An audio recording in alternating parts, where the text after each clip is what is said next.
Ајде ќе почнеме со овие првите држави кои што се формирале. Мене ми е секогаш типичен пример Грција.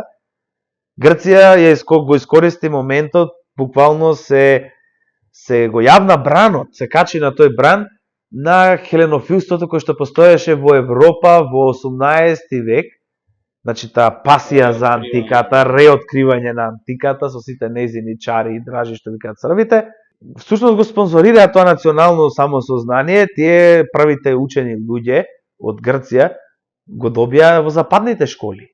Тоа не настана во Грција, значи го добија во западните школи, тоа стана дел од официјалната грчка историографија, многу подоцна дури во 19 век, дури во прво време тие него ни присвојуваат Александар Македонски затоа што во антиката Александар Македонски се смета за поробител на грците.